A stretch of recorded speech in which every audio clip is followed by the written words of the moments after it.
The World Tour continues to roll into Kansas City this weekend, and there's a lot to talk about with how the meta has shaped up. Is it a stale meta? Is it a solved meta? I don't think so at all. Let's talk about it. So if you've been following this channel for the past 2.5 months since High Seas released, we have gone into many deep dives as to what this meta is shaping up to look like. It started off being Gravy Bones centric, with him sort of setting the tone and saying, I'm the deck that you have to build around in order to win tournaments because I dictate the board. And that was immediately answered by Syndra, which then followed by Arachne slipped through the cracks. And to a lot of people, I feel like they've sort of stopped at that point. They believe like, Gravy Bones, Syndra, Arachne slipped through the cracks. That's kind of the peak, especially Arachne and Gravy Bones. And the data early on kind of dictated that. But it's shifted a little. As I've explained and described, there are heroes like Dash.io and there are heroes like Prism that can do things into some of these other decks that aren't being represented or aren't being given their fair shake. So I want to show how this has transformed and why the predictions I'm going to make towards the end are the way they are based on what I think we're going to see in Kansas City. So this is the data at Pro Tour Singapore. Now this is the Pro Tour specifically, which did indeed have a split format, but this is just the data over on fablazing.com. This is just the data from the CC portions, okay? And if I sort this by overall win rates and statistics across both days, we see Verdance, we see Arachne, we see Kano with only 87 matches, and Gravy Bones there in the top 4. Then there's a smattering of these other heroes that kind of share these other spots, like Arachne Marionette, Dash.io, Syndra falling down a little bit, and Fang. So as you see here, these main two, Arachne Slip Through the Cracks and Gravy Bones, are sitting towards the top of that leaderboard. And there were a lot of people, especially as they saw the top 8 break out, there were a lot of people that were calling for, changes to the meta because of, heroes like Gravy Bones. This was when Gravy Bones got so many in the top. But take a look at the very same weekend. This is the Calling Singapore. This is all CC. This was every round played was Classic constructed. And the data here looks like this. Now, of course, we have some outliers. We have Bravo that only played 13 matches, Kasai, which is a very cool thing, that only played 53 matches. But then Verdance again sits towards the top. Arachne slipped through the cracks. Victor Goldmane makes a big climb there. And then look at this. Gravy Bones falls all the way down here. Now, I'm not going to sit here and say that there's like a player quality issue because I think that's ridiculous. If you're looking at your meta and saying the Pro Tour is how we dictate the rest of the world's meta, you're wrong. You're just plain wrong. Callings are far more representative of what the meta actually is, in my opinion. At me in the comments if I'm wrong, but I don't think I am. This represents what this meta actually could and should probably look like. Getting rid of some outliers like Bravo being only played 13 times, and maybe even Kasai only 53 matches, you're looking at some of these heroes that are the answers to these top decks. Specifically, if we're looking at Verdance across this 200 matches in the Calling did quite well into some of these bigger name heroes. Pretty solid into Arachne Slipped Through the Cracks. Also, Florian was pretty solid into Arachne. Pretty solid into Victor as well, who was like this dark horse kind of answer to some of those heroes, specifically to Arachne Slipped Through the Cracks and the aggressive ones. He dropped off, of course, terribly against Gravy Bones, but you basically just run him out there if you want to answer everybody else. But Verdance across the board had great matchups except for into Gravy Bones. So she was one of those like solid answers to the field. And Arachne, if Arachne answers Gravy Bones, then your job as the secondary level of that deck is to answer something like Arachne or something like, I don't know, we could throw someone else out there, Prism, or really more like Syndra, because Syndra was quite popular. But another thing we should really point out was that at this event, the Living Legend tournament, and I believe the final tournament here, was picked up by Ira Scarlet Revenger, who did not have a great showing on the day, and not many people played her, and yet Ira still picked up the win, and then received a boost via the Armory deck, right? And you can take it or leave it based on how you feel that that product actually changed the competitive version of the deck. But if we look at the calling in Auckland, it certainly didn't hurt, because Ira is now out of the, the woodwork down here, pushing her way up into one of the better represented decks on the tournament.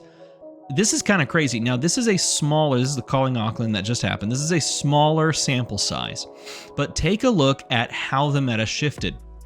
More people started playing Ira, and more people, partially because Ira has a solid matchup into Arachne Slip Through the Cracks, as this data on the tournament showed. And she also had a solid coin flippy matchup into Gravy Bones, so it feels pretty good. A plus matchup into many of these other heroes with only a handful of matches going, but she felt pretty solid across the board. Who else answered portions of the meta? Kano did, and Victor did. So we're starting to see a shift away from some of the heroes that were just perennial top spots. Gravy Bones still heavily played, still did okay. But if Gravy Bones takes the step back in the meta share, then some of these other decks that can answer the rest start to take a step forward, namely decks like Victor Goldmane. This is a deck I have my eye on going forward, and it's at this point that we should probably start talking about what to expect going forward, because also keep in mind, this event was actually won by Dash.io. Oh my god, as I die. Holy crap, I'm so sorry. It was won by Dash.io. Dash.io actually picked this up, and in fact, I think I have this pulled up. Here it is. This was the top 8 of that event. If you did not watch it, you should. CYK Lionel picked it up on Dash.io, but Kano, Prism, Acilio, 2 Arachne Slip Through the Cracks, a Fang, which we haven't even talked about yet, and Gravy Bones all made the top 8. Now, take a look at this. If we go all the way down and find Fang, here's Fang right here. Fang is another interesting attacking point that you could play out there if you're looking to target someone like Arachne Slip Through the Cracks, because once you've had your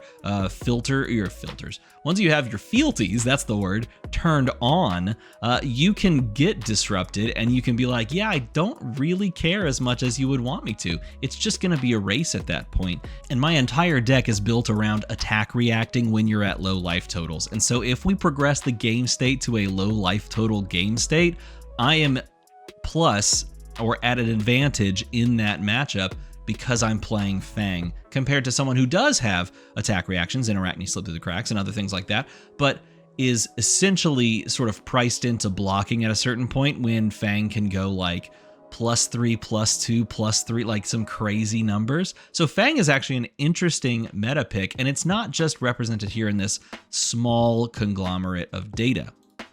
If we look here on the actual data from Talishar, some interesting things emerge. This was from July, and if we look at Fang, overall did very well in Talishar. Take it for what it's worth. Comparing to Arachne Slip Through the Cracks, it's dead even. Now we move to August. Fang is now way up on this matchup in the first 15 days of this month. And of course, this is small data sizes. The entire game is going to be full of essentially small data sizes, so you have to take everything for what it is. But looking at this matchup, it's pretty solid for Fang, and he's a fine choice. He's also a fine choice into a bunch of these other decks that people are starting to bring. It just really comes down to what you expect the meta to be. I think that the meta has continued to open up now that Gravy Bones is starting to take a step back. And if I had to predict, especially based on these top 8 standings, if I had to predict what to expect going into this weekend at Kansas City, I'll tell you, I think we're going to see more of this wide swath of heroes doing really particularly well.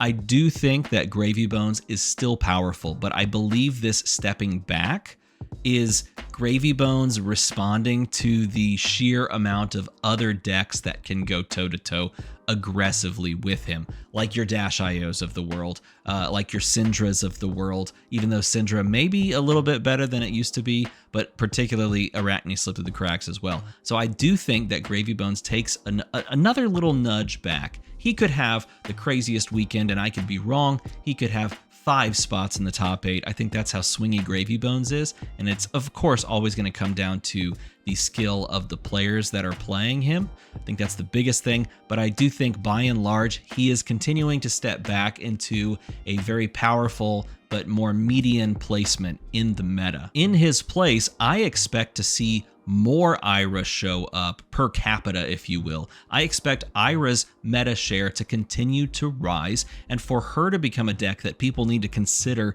targeting in some way, shape, or form. And there are ways to actually target that deck, along with your Arachne Slip Through the Cracks and a couple of these other side heroes as well. Fang is one of those heroes that can do exactly that. In fact, I want to show you this over on Fab Blazing. Take a look at this. This is Fang's matchup spread, and it's sorted by win rate. I clicked it sorted by win rate. This is about 4,500 games, 58.7% win rate. Fang, coming out of nowhere, has a fantastic win rate into Ira Scarlet Revenger. Look at this, 70%. Now, again, you would be the judge on this, but Gravy Bones, an answer there, has a 62.8% win rate.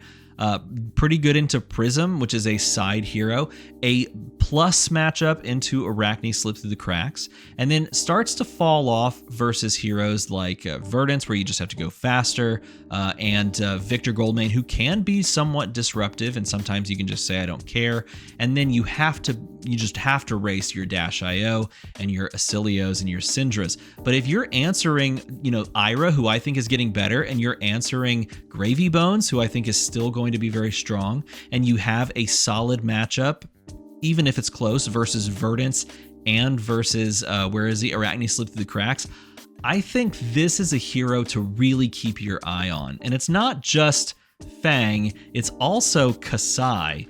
I think both of these heroes, specifically Kasai, I'm really hyped about Kasai right now. Kasai is also in a pretty good driver's seat versus Ira, pretty solid against Prism. Dash IO, that matchup, if Dash IO grows because CYK Lionel won the event last weekend, if Dash grows in popularity, even though it's a hard deck to play, I think this is something you look at and you go, okay, well, Kasai has the ability to play so flexibly that she could answer Dash IO alongside of, Ira and, these other heroes like Syndra, for example. Pretty decent matchup if you know how to play it. Arachne Slip Through the Cracks, and a slightly favored, maybe, matchup into Gravy Bones. I think, by the way, if you're not sure about that, you should go watch the AGE Open from last weekend because, that's all I'll say. It's a good game. It's a good game, especially if you enjoy swords and allies. We'll just put it that way. But overall, she's also sitting very pretty against everybody except like Verdance and Fang. She's awful against Fang, and it's the saddest part is that she is just a worse version of aggressive Fang if she's played aggressively, and if you play defensively, you just give Fang the value. Either way, okay, I'm getting so off topic because I'm so hyped about these two warriors. They strike me as heroes that could break out this weekend, and so I would predict that Ira is going forward in taking more meta share, and that in order to answer those, players should play Fang and or Kasai, which is so cool to say because now we have a situation where Fang, Kasai, Victor, Verdance are all these answers to some of the top heroes in like Dio and Syndra and Gravy Bones to some degree for some of those heroes, and Arachne Slip Through the Cracks. It's not a triangle meta anymore. It's like an octopus meta. Okay, look, it's this. This is why I wore the shirt. We buried the lead this far because I forgot about it. Look, it's an octopus meta. The tendrils, they go every which way. And this, by the way, you can pick this up at Into the AM. Fantastic sponsor of the show. Check the link in the description if you want a code to get this shirt 10% cheaper. It also glows in the dark. So if you want to rep this as you're like, this is the meta right now, it's an octopus, help yourself. We're in the octopus meta. That's how it goes. This is how I feel. I'm excited to see how this plays out. I think it's really fun to go to an armory with a CC deck right now because you could sit down against anything, and if you know your matchups, you could do quite well.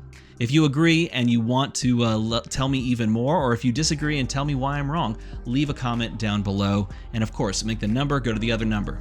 As always, thanks for watching.